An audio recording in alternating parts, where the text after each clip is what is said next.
Sick and tired of spending too much time in your studies, yet you want to cut down on your study time and remain effective? Look no further, because this video is for you. Watch till the end and subscribe so that you gain the best benefit. Let's go. Okay, so this video is a continuation of a previous video whereby I talk about the 3 tips. Over here, you can click on this link to watch it. Okay, so step 1 is to read your learning outcome, read your textbook and rehearse, and that is to do the test papers of the right level with good answer schemes. Yeah, so let's go through number 1. Finding the learning outcomes, you can go to Google and then you just make a search. We are living in this era. I believe everybody knows how to do that. So just go to Google and find your subject code or your subject and find out the learning outcomes and read them. So it's gonna look something like that. Yeah. So do read through what is in for you. The real first order of business today that I want to talk about is the textbook. How to actually read a textbook. And yeah, you may find that what's so much to talk about reading a textbook. Everybody should know how to read a textbook, right?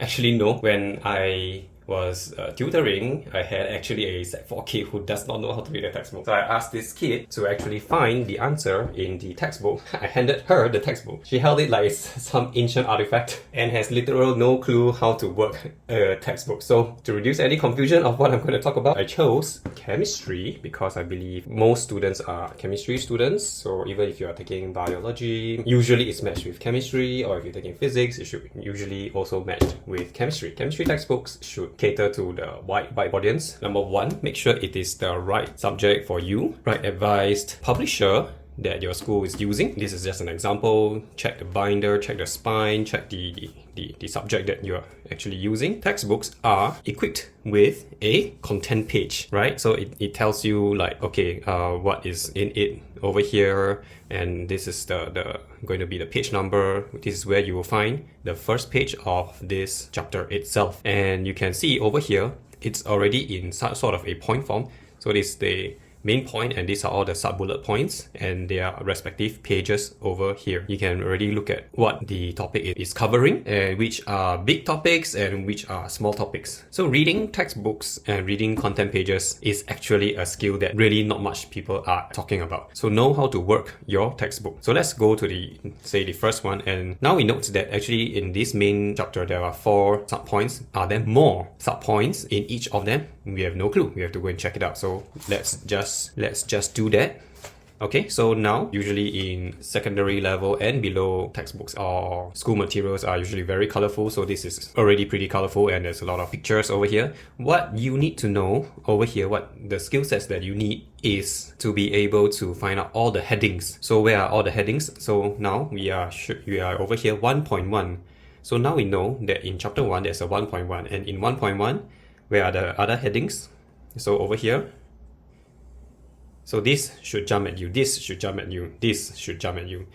Usually the headings are on the top and they are bigger in font size, they are bolded, they are different color. Yeah, so over here you can see this is one box of knowledge. This is one box of knowledge.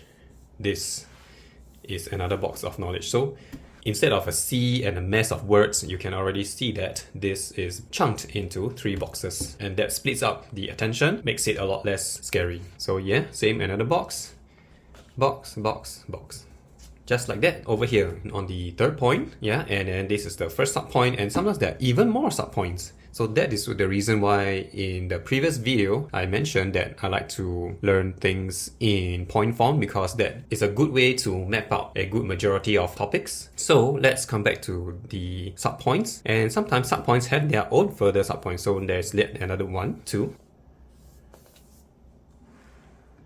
3, 4.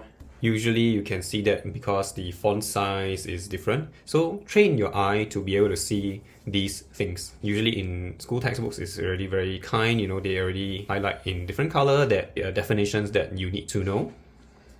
Try and see for yourself if different sub pointers actually jump out at you, right? Here, here, here.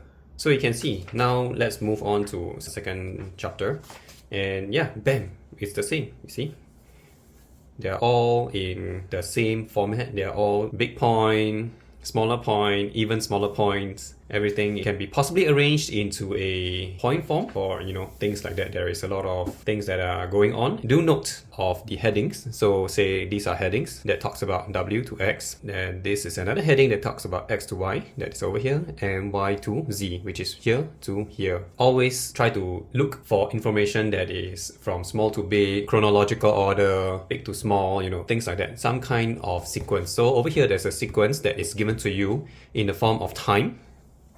So look at the information that comes from here first. So over here, so what is this? This is W to X and is referred to over here. This is the first box that you should be reading. So over here, instead of a sea of words and some lines, there's a sequence for you to do that. And this is the first one. And the author is so kind also to already have placed the number 1 over here. Say that this is the first order, the first in the sequence of events. Then number 2 is this one here. Number 2, then number 3. Yes, I know it's really basic, it's really straightforward, it's so mundane, but really there are some students who just don't have such skills. So this video is to solve that. So usually things like let's practice is not so critical. All these worked examples, connect, cool career, it's just to pique your interest. Same, mind maps, I'm not so much of a mind map person. You want to read it, you can go ahead. Best is that you do your own mind maps or point forms or notes or whatever, and do your own. Okay, so the whole information goes through your whole system, your eyes, your mind, and it arranges the information yourself and it comes out through your hands and things like that. Let's review. So not so critical, and that leads us to the real order of business today. Speedrun 101. Similarly, I'm going to use chemistry. So speed running is an exercise that I do every time when I'm teaching or when I'm learning something new or I'm revising the topic to teach my students. Speed runs helps you to, like the name suggests, to speed run through the whole topic and make sure you have a certain proficiency quickly of the topic that you want. How do we do that? So firstly, like the 3 tips video, this is probably going to be the most important video that I do in this channel. So the first order of business, read your learning outcomes. Then after that, go through your textbook. And finally, you have reached the last stage, which is to do the rehearsal. And what you need in your rehearsal is the actual questions or the actual paper that you are going to tackle at the end of the day. So let's say, for example, you're an O-level student, go and get an O-level paper. The real questions, not some random school prelim paper, it's not some random 1000 MCQ kind of exercise books. No, go and get the real questions that has been tested before. In Singapore, we are very fortunate that there are publishers who actually do this. It comes in the form of a TYS, 10-year series, right? The publishers that I like, the questions are all the same, right? It's just who is providing the answers, right? Who are the writers of the answers. So like mentioned in the previous video, I'm not sponsored. The publishers I like are SAP as well as EPH. Go check them out. And the reason for that is because the phrasing of the written answers is something that I can accept as a science graduate of a local university that actually also respects the level that the student is going through. So there are publishers whereby they just trying to flex their knowledge. They input a lot of high-level knowledge that is not even being tested. It's not even in the learning outcome, so it's a huge waste of everybody's time. Well, MCQ is all the same, right? They give you 4 choices, they ask you for the best choice and you just answer accordingly. So it does not differ too much from publisher to publisher, right? So the ones that actually sells is the quality of the written answers. But whatever test that you're taking, just go and find the actual live tested questions before, the real ones with good answers. Okay, so how does this work is we are doing a very sports methodology into academic work. It's the same like learning a dance or learning music. You are having a coach beside you and you're executing the maneuvers and somebody's there to tell you where you've gone wrong. Okay, this is the answer scheme. So this is the exercise and this is your coach. I have already picked up some questions that we can attempt together. For example, how do you speed run an MCQ? Very simple, right? So a student is provided with 2 drying agents, concentrated sulfuric acid and calcium oxide. So which method should he use to collect the sample of dry ammonia? In secondary school level, usually it's in a MCQs are in a format of correct, wrong, correct, wrong, correct. There are usually 2 that is morbidly wrong and the other 2 is, kind of 50-50. Let's say you are not so sure of the knowledge, right? And to execute this video, I actually not revise and I want to show you live how is it done, okay? I mean, I've forgotten a lot of things already, so let's give it a shot. So dry ammonia. Ammonia is basic, right? So it's going to react with acidic stuff, right? Let's see the first choice. Moist ammonia goes down into concentrated saturated sulfuric acid likely is going to be all gone. It's going to be all reacted because bases and acid, they react. This and this is going to be all wrong. And you can see it's upward delivery, one is downward delivery. Metal oxides are basic. Moist ammonia goes in, it's not going to react. Then dry ammonia comes out. So now the question is whether is it downward or upward, right? So let's say I'm not sure. I really don't know whether is it downward or upward. Whether is it less dense than air or more dense than air. So I'm just going to guess. I'm going to guess a C. And let's check. How does speedrun really work is that you need to emotionally decide that, say, hey, in an exam setting, I really don't know the answer, or let's say, what's the actual answer, I'm going to lock it in. Okay, so let's say I'm going to lock in the answer of C, then let's check. Bam, I'm wrong. Okay, so 1A, this is a topic of 1A, and question 3D, okay, calcium oxide, basic oxide used to dry, okay, sulfuric acid, yeah, we got that part, we understand that one. So ammonia is extremely soluble, water, and less dense than air. Okay, so yeah, so you see, I learned something. I hope that you do also through this exercise. So now we know that, okay, I got it wrong. This is going to be the right one. So this is how it's going to be done for one question. And I know that it sounds quite ridiculous now, but let's say if you do a lot, let's say if you do one shot, you chose a set of 10 questions, you did a set of 10 MCQs, and then you already you remember that that's the choice, that's the actual option that you're going to choose, and you check the answers, then you immediately can see, okay, which one I'm right, which one I'm wrong, which one I'm right, which one I'm wrong. And the most important step is to redo the whole set. So if let's say this set of questions, there are 8 of them, you finish the 8 mentally, you check the answer, and then you have to redo the same paper. There is a lot of value in redoing the same paper. How much time did that take? Probably it's going to be less than 15 minutes. For me, when I train my students in this level, 1 question, 1 minute, so 8 questions, it's going to be 8 minutes. And in the second round, usually it takes a lot less. And it sounds like, oh, you're just memorizing answers, things like that. That's not the spirit that I want to inculcate in this channel, and this video is more to be familiar with the topic, so much so that you have seen so many questions, so many situations before, you know how to tackle all of them. The analogy I like to give is like combat sports. There are so many situations that is going to be happening in the ring. You have to train for all of them and train so hard and so much that it is second nature to you. When the situation comes, bam, you can execute. In which reaction does the oxidation state of iron remain unchanged? Here is 0, and here is definitely not 0, so this is not the case. This is +2, this is +3, no. This is disproportionation, right? So it's like 0, and this is a plus, this is +3 to +2. Fe2O3, this is a +3 to +3. Yeah, so this is the one. So 7A, question 1, I will choose D. Let's check it out. 7A, question 1 is D. So yeah, so do celebrate a little bit when you get your questions correct. So let's look at some written ones. I believe the MCQ one is straightforward enough to understand. Okay, hydrogen is passed over a heated metal oxide in a glass tube. Okay, unreacted is burnt off. Experiment use silver oxide. The reaction forms a liquid silver in a hot tube. Write an equation, state symbols for this reaction. My guess would be silver 1 oxide, right? The 1 is already there to tell you that it's a +1. Ag plus bracket S AgL, and I'm not too sure, maybe it's a plus E minus. So this is a 8B5. Let's check it out. Okay, so you see over here, Ag2O S plus H2, you'll get 2AgL and H2OG.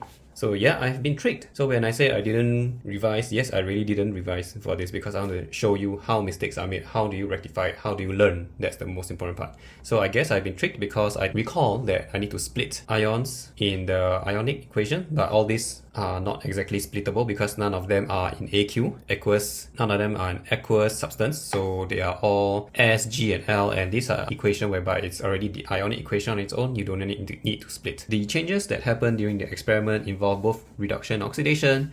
What is reduced and what is oxidized? Explain your reasoning.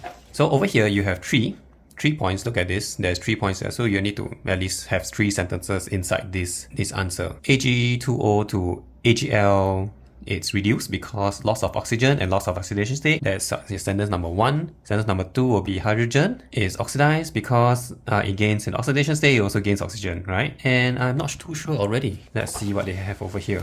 Yep, so we see silver 1 oxide reduced. Yeah, I got that. Yeah, oxidation state, blah blah blah, hydrogen oxidized. Since the oxidation state, okay, 0 to this and this. Yeah, I got that. I guess I can award myself 3 marks. Yay! Let's look at another one. Describe the similarities and differences of what happens during each displacement reaction.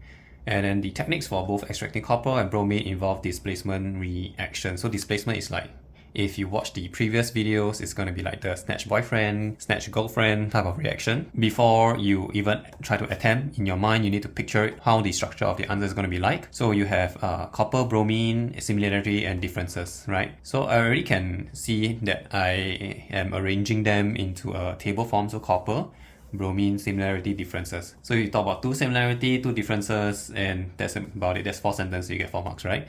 And this is how you actually structure your and plan for your answers, your written answers, and don't just blabber and yet whatever nonsense that comes to your mind. Always arrange your work in a structured manner. Having a quick browse at that question, similarity, maybe I would say that they require some species of compounds that are more reactive, therefore helping to push and displace it out of their ionic compound. Iron is more reactive than copper. Chlorine is more reactive than bromine. Then the differences would be that the bromine one must be in an aqueous state, while the iron one can be in a solid state. So let's say I can't find any more information to write down. So let's consult the master. More reactive in element to displace less reactive element. Yeah, I got that part. Change in color. Oh, yeah, this part. Yeah, I missed this part. Change in color. Extraction convert involve metal reactivities. Or involves metals, and then this involves halogens. Yeah, okay. Yeah, that's a point 2, I guess.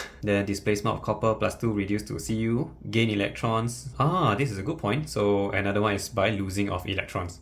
So you can see there's a lot of things that can be learned over here, and that happens in an instant.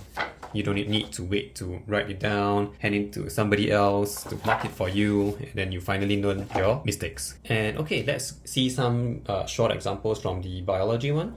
Okay, so this is your instructor. If you're a biology student, so maybe perhaps you can do this together. So which cell has the correct labels for the structures and the organelles? Yeah, so cytoplasm, yes. Nucleus, no. So this is definitely a no. Nucleus, yes. Vacuole, yeah.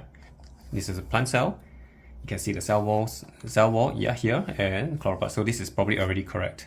Yeah, so I already have chosen this. If you want to back check the rest, then yeah, sure, you can go ahead. So you see over here, cell membrane, this is no. This is obviously a cell wall. And this is obviously a mitochondria. It's not a vacuole. So wrong. So this is going to be the answer. Very simple. Right, question 2, B.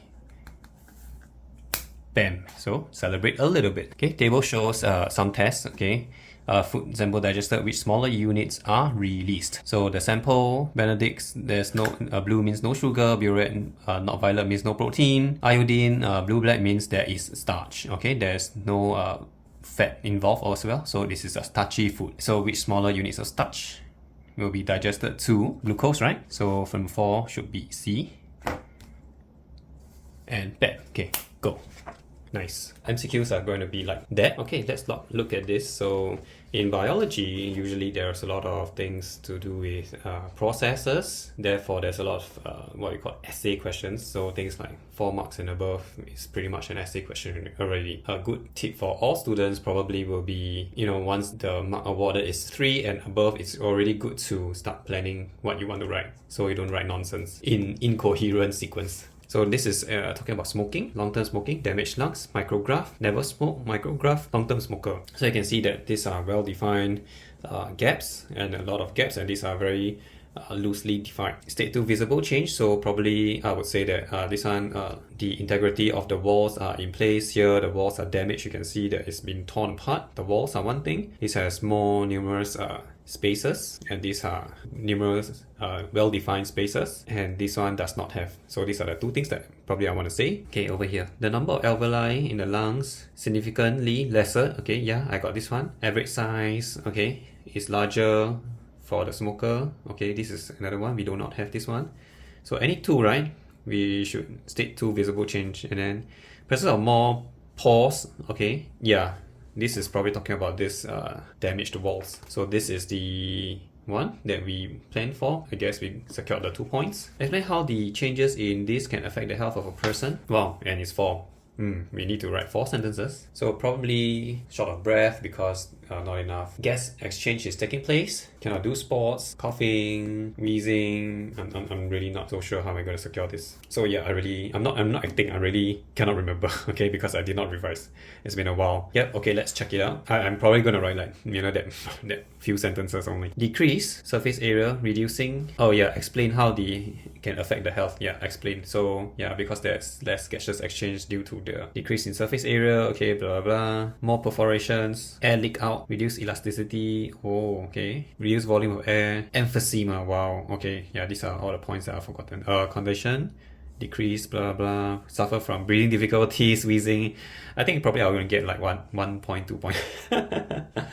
Yeah. Patient with lung disease, inactive, consume too much carbohydrate and fat. Effects in the circulatory system. This is talking about the blood vessel system and health. Too much, they get deposited into your arteries, they get blocked, and then very common one, right? Coronary heart disease. Gonna get heart attack. Less blood flow through the body to the brain, dizziness, breathlessness, things like that. Okay, I'm so cooked. Okay, too much this will lead to increase of blood glucose. Okay, oh yeah, type 2 diabetes. Yeah, so I'm missing this part. Type 2 diabetes, wounds healing slow. Okay, conversion to fats. Okay, I got this part. Okay, arteriosclerosis. Okay, coronary arteries, lumen, blood pressure, increased risk of formation of blood clot, and heart disease, heart attack. Yeah, so I'm missing the type 2 diabetes part. So yeah, that is part, the carbohydrate part of it, not so much of the fat part. I only answered the fat part. Okay, so this is how to do speed run for biology. Let's try the last one. Describe role of lens in the eye. Okay, it helps to focus the image of, let's say 3 points, you need three sentences, right? Helps to focus the image, okay, onto the retina. Okay, if it is in near distance, then the lens will be adjusted to be thicker so that it helps to focus near objects. If it's further away, the lens will be elongated to be narrower, so it helps to focus far distance objects. Okay, lens, reflect light, enter, can help to focus image. Retina can be controlled. Focal length, yeah, I think it's a little bit different, but probably I should be able to secure all of them. Biology students, you need to write essay, right? Because there's a lot of content, there's a lot of information. But once you remember them, biology as a subject does not troll you and twist you and scam you too much. Yeah, so you see over here, structure of DNA, 6 marks. So you need to write at least 6 sentences, right? Firstly, always think of like big to small or time. Write your story in chronological order or from big to small, or from macro scale to micro scale. So these are the certain format that you can help guide your writing. So structure of DNA, maybe we talk about double helix. The 2 backbone strands are bonded by hydrogen bond. Then it's both a macromolecule of individual nucleotides. Each nucleotide has a sugar phosphate backbone, sugar group, pentose sugar group, and a phosphate group, and as well as a nitrogenous base group. Nitrogenous base group can have 4 of them. TACG, thymine, adenine, guanosine, cytosine, which in various combinations help to come up with the genetic code. What else should I be saying? A matches T, G matches C. These are the things I will talk about. So let's see, 21.7, paper 2. DNA, yeah, even more macro scale. Okay, found in the nucleus of cell, genetic information. Okay, characteristics, each strand is made from basic unit nucleotide. I got the part. Ribose sugar, deoxyribose sugar. Yes, deoxyribose sugar. Phosphate group, nitro base. Yeah, I got that part. 4 base, I got that part. Adenine, guanine. Guanosine, what's a guanosine? And cytosine, okay. Yeah, I got that part. Long chain poly, okay, I got that part. 2 strand, I got that part. Complementary, yeah, I got that part. Helical, I got that part. A, T, G, C, I got that part. Sugar backbone, I got that part. Face outwards, wow, face inward. Oh wow, okay, very detailed, very good. The 2 strands of DNA run in opposite direction. Yes, I like this part. So the DNA molecule is coiled around proteins. So See, there are a lot of points down here. Probably I answered about like 4 of them. You can see over here, throwing out and getting feedback is on immediate basis. So don't fear too much if you see a large number over here. So sometimes these questions are really good and fun. Is, let's say, if you know your work. Of course, if you try to attempt this, you're going to get a huge shock and a huge damage to your self-esteem. So do go through your material first, and as you can see, it's super fast. So if you see this one and then, maybe you cover them and you try to attempt again in your own words, in your own phrasing, in your own style. So it's not so much of, memorizing answer, but to be able to tackle a wide variety of questions. So same MCQ, probably let's go through this page and we'll go through the written ones. Which quantity does not have a unit? Ohm, ZM and lambda. So probably this one is the answer. Where's my coach? My coach is hiding. Yep, refractive index. Yeah. Micrometer. 5, 6, 7, 7.5 something, 7.5, and this looks like a 10, 11, 12, 13, 14, plus 5 will be 6.4, right? 5, 6, 7, 7.64, I'll choose this one. 15 is D. Which row shows the approximate diameter of an atom? Diameter of I don't know these kind of things, right? Diameter of an atom probably is going to be nanometer, right? So nanometer. So same, in MCQ is always in the correct, wrong, correct format, right? I'm gonna choose 12 megameter, so 17C, because I know it's nanometer. This 2 is definitely correct. So which means to say A and B is wrong. So the game changer decision is always this part, right? Will then be this part. So M or G. So I'm just gonna choose megameter. Oh, yeah, I got it. Okay, so sometimes bets, if you get it right, the mark is still yours. So that's the whole idea. That's the whole game of an exam, right? Sometimes you don't know, you guess, and you still got it correct. And if you guess, you get it wrong, then too bad. That's part of the game. Describe how is it 7.98. So main scale shows 5, 6, 7, 7.5, 7.5. And rotating scales shows 48. That's the first sentence. Okay, 2 marks, right? 2 sentence. First sentence, you talk about this one. Then second sentence, you talk about the addition, right? Into 7.98. Main scale, this. Rotating scale, this. Okay, more than this. Okay, task. Yeah, I guess we got the structure very similarly. Yeah, and we should be able to get the points. State. Okay, when you see state question, you just have to state. Okay, just say. One precaution one precaution probably is we need to be wary of the zero error. So make sure when it's at 0, the main scale must be at 0, rotating scale should be at 0. Oh, average. Diameter of the cylinder. That's for me, I would choose to talk about actually the zero error. I think it's, as a science, in the spirit of science, it could have been correct. But let's say if it's wrong, then too bad. Then you will realize that, hey, this is the one that the question wanted. Because these are written by the authors of this TYS. It's not the O-level markers themselves. So you will never actually know, but it's just a good gauge. Narrow down your variances. So in my experience, as long as your answers are in the spirit of communication, are in the spirit of science, it answers the question, you should be fine. So I believe for me, I would have answered the question that take care of your equipment first before you actually use your equipment. So over here, they talk about using averages. Draw a label diagram showing how the apparatus is used to demonstrate electromagnetic induction. Okay, so probably I will draw a coil attached to a galvanometer as well as a magnet in the middle. So I'm just gonna say and describe how this apparatus is used to produce a current. So probably I'm just gonna say I move the magnet through the coil and then notice that there is a deflection in the needle of the galvanometer. So I explain why the current is induced using the, let's say I forgot. Yeah, so I'd say probably right hand grip rule, try to smoke the instructor. So it's actually like that, ammeter. Solenoid, so I got this part correct. Okay, move the bar, induce current, yep, I will get this one. Push towards coil, change in linkage flux. Yeah, I forgot this part.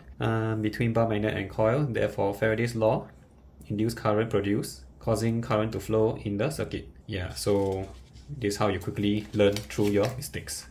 So I have demonstrated for chemistry, for physics, for biology. What I want to say that this works for all kinds of subjects because we are talking about training. Everything can be trained. As long as you spend time training, you will get good at it. And this will apply for the N levels, the O levels, even the A levels. The format is the same. Even for whatever test you're intending to take, say, the Korean language. Go and practice the actual questions and have the correct answers nearby. beside you so you can rectify it ASAP. So I hope you enjoy the whole process of this. It's actually quite fun, and don't beat yourself up too much. Don't think negatively if you get something wrong. All the best. If you haven't already, yep, I would say again, do go and check out this video. And if you want to know the history of this channel, check out this video. And if you want to check out how did I grow to enjoy teaching, check out this video. I'll see you in the next upload.